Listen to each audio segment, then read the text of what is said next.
ओम श्री परमात्मने नमः। श्रीमद् भागवत गीता अध्याय 15 पुरुषोत्तम योग। श्री भगवानुवाच ऊर्ध्वमूलमधः शाखमश्वत्थं प्राहुरव्ययम्। छंदांसि यस्य पर्णानि यस्तं वेद स वेदवित्। श्री भगवान बोले, आदि पुरुष परमेश्वर रूप मूल वाले आदि पुरुष नारायण वासुदेव भगवान ही नित्य और अनंत तथा सबके आधार होने के कारण और सबसे ऊपर नित्य धाम में सगुण रूप से वास करने के कारण ऊर्ध्व नाम से कहे गए हैं। और वे मायाप्ति सर्वशक्तिमान परमेश्वर ही इस संसार रूप वृक्ष के कारण हैं। इसलिए इस संसार वृक्ष को ऊर्ध्वमूल वाला कहते हैं। और ब्रह्मारूप मुख्य शाखा वाले उस आदि पुरुष परमेश्वर से उत्पत्ति वाला होने के कारण तथा नित्य धाम से नीचे ब्रह्मलोक में वास करने के कारण हिरण्यगर्भरूप ब्रह्मा को परमेश्वर की अपेक्षा अधः कहा है। और वही इस संसार का विस्तार करने वाला होने से इसकी मुख्य शाखा है। इसलिए इस संसार वृक्ष को अधः शाखा वाला कहते हैं। जिस संसार रूप पीपल वृक्ष को अविनाशी, इस वृक्ष का मूल कारण परमात्मा अविनाशी है तथा अनादिकाल से इसकी परंपरा चली आती है।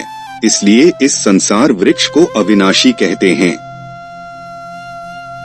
तथा वेद जिसके पत्ते इस वृक्ष की शाखा रूप ब्रह्मा से प्रकट होने वाले और यज्ञादि कर्मों द्वारा इस संसार वृक्ष की रक्षा और वृद्धि करने वाले एवं शोभा को बढ़ाने वाले होने से वेद पत्ते कहे गए हैं।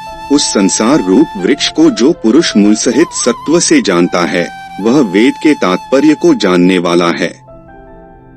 अधश्चोर्ध्वं प्रसृतास्तस्य शाखा गुण प्रवृद्धा विषय प्रवाला है।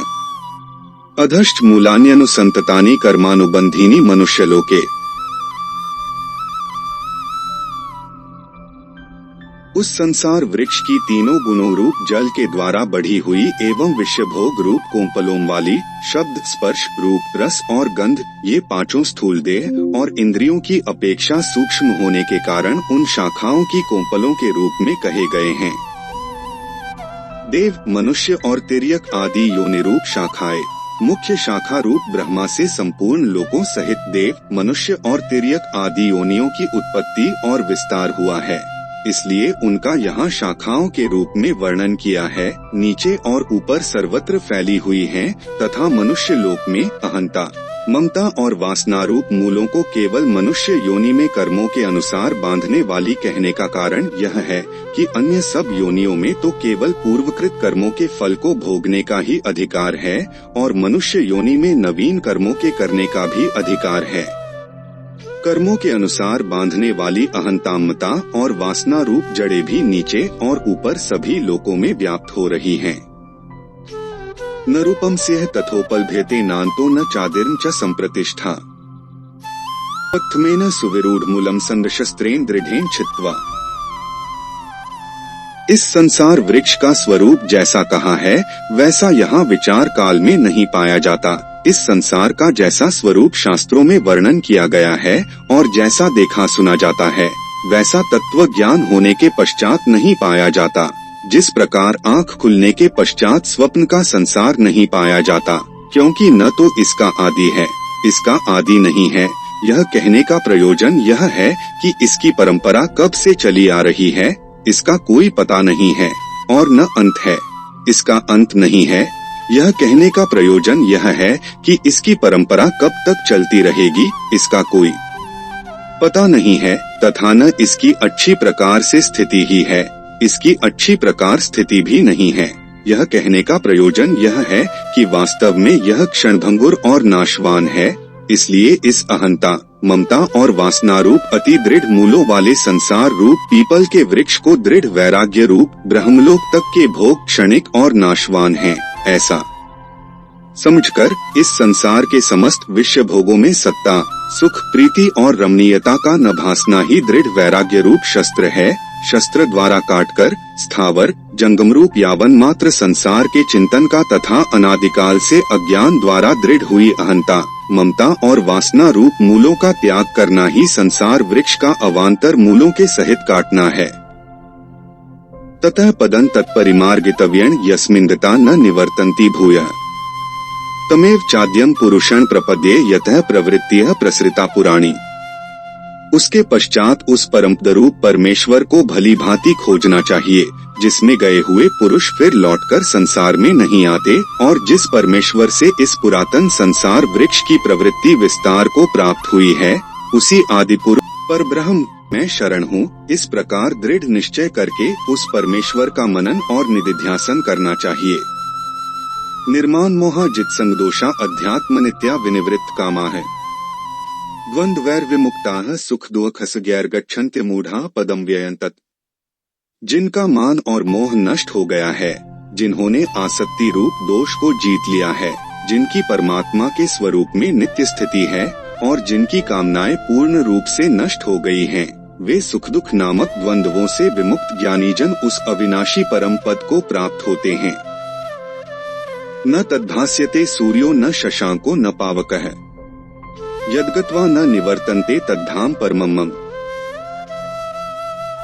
जिस परम पद प्राप्त होकर मनुष्य लौटकर संसार में नहीं आते, उस स्वयं प्रकाश परम पद को न सूर्य प्रकाशित कर सकता है, न चंद्रमा और न अग्नि ही, वही मेरा परम धाम है। ममैवांशो जीवलोके जीवभूतः सनातन स्थानी कर्षति। इस देह में यह जीवात्मा मेरा ही सनातन अंश है। जैसे विभाग रहित स्थित हुआ भी महाकाश घटों में पृथक पृथक की भांति प्रतीत होता है, वैसे ही सब भूतों में एक ही रूप से स्थित हुआ भी परमात्मा पृथक पृथक की भांति प्रतीत होता है। इसी से देह में स्थित जीवात्मा को भगवान ने अपना सनातन अंश कहा है, और वही इन प्रकृति में स्थित मन और पांचों इंद्रियों को आकर्षित करता है।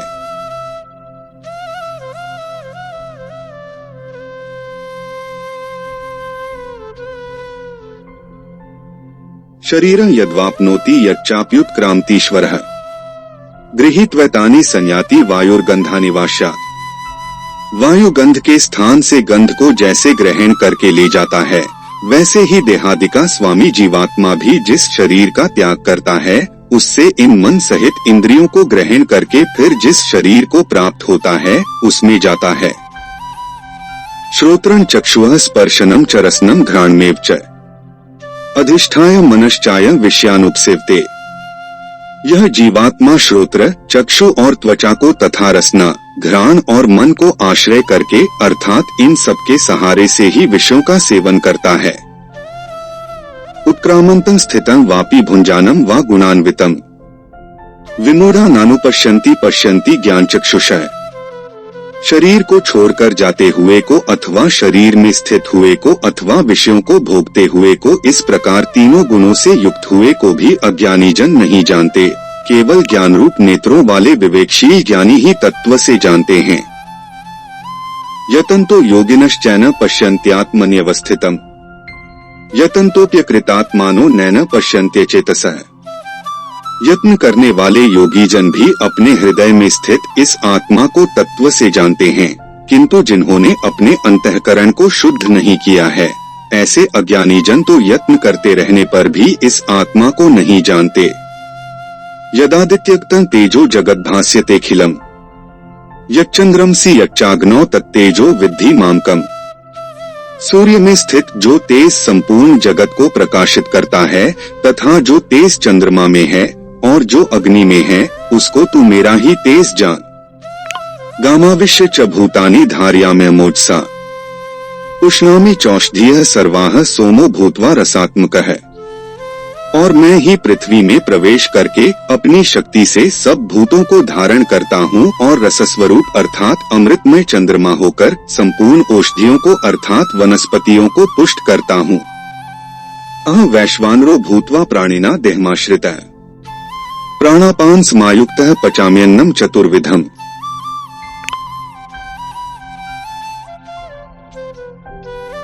मैं ही सब प्राणियों के शरीर में स्थित रहने वाला प्राण और अपान से संयुक्त वैश्वानर अग्नि रूप होकर चार भक्ष्य, भोज्य, लेह्य और चोष्य ऐसे चार प्रकार के अन्न को पचाता हूँ। सर्वस्य चाह हृदि सन्निविष्टो मत्तः स्मृतिर्ज्ञानम पोहनम च। वेदैश्च सर्वैर्मेव वेद्यो वेदांत कृद वेद विदेव चाहम। मैं ही सब प्राणियों के हृदय में अंतर्यामी रूप से स्थित हूँ तथा मुझसे ही स्मृति, ज्ञान और अपोहन विचार द्वारा बुद्धि में रहने वाले संशय, विपर्य आदि दोषों को हटाने का नाम अपोहन होता है और सब वेदों द्वारा मैं ही जानने योग्य, सर्व वेदों का तात्पर्य परमेश्वर को जानने का है। इसलिए सब वेदों द्वारा जानने के योग्य एक परमेश्वर ही है हूँ तथा वेदांत का कर्ता और वेदों को जानने वाला भी मैं ही हूँ।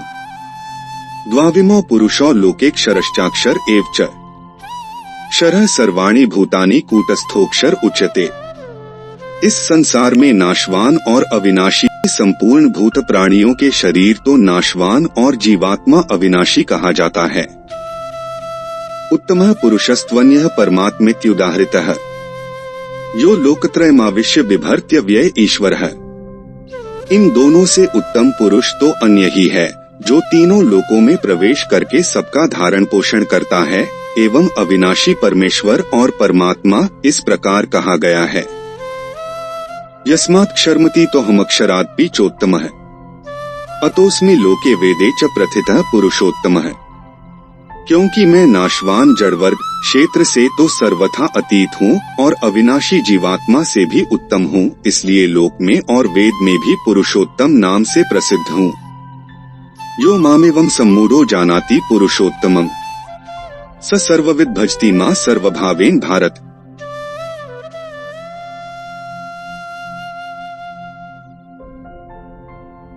भारत, जो ज्ञानी पुरुष मुझको इस प्रकार तत्व से पुरुषोत्तम जानता है वह सर्वज्ञ पुरुष सब प्रकार से निरंतर मुझ वासुदेव परमेश्वर को ही भजता है। इति गुह्यत्म शास्त्रमिद मुक्ता मया नघ एतद् बुद्ध्वा बुद्धिमान स्यात् करितकित्यश्च भारत। हे निष्पाप अर्जुन, इस प्रकार यह अति रहस्य युक्त गोपनीय शास्त्र मेरे द्वारा कहा गया, इसको तत्व से जानकर मनुष्य ज्ञानवान और कृतार्थ हो जाता है। ओम तत्सदिति श्रीमद्भगवद्गीतासूपनिषत्सु ब्रह्म विद्याया योग शास्त्रे श्री कृष्णार्जुन संवादे पुरुषोत्तम योगो नाम पंचदशोऽध्यायः।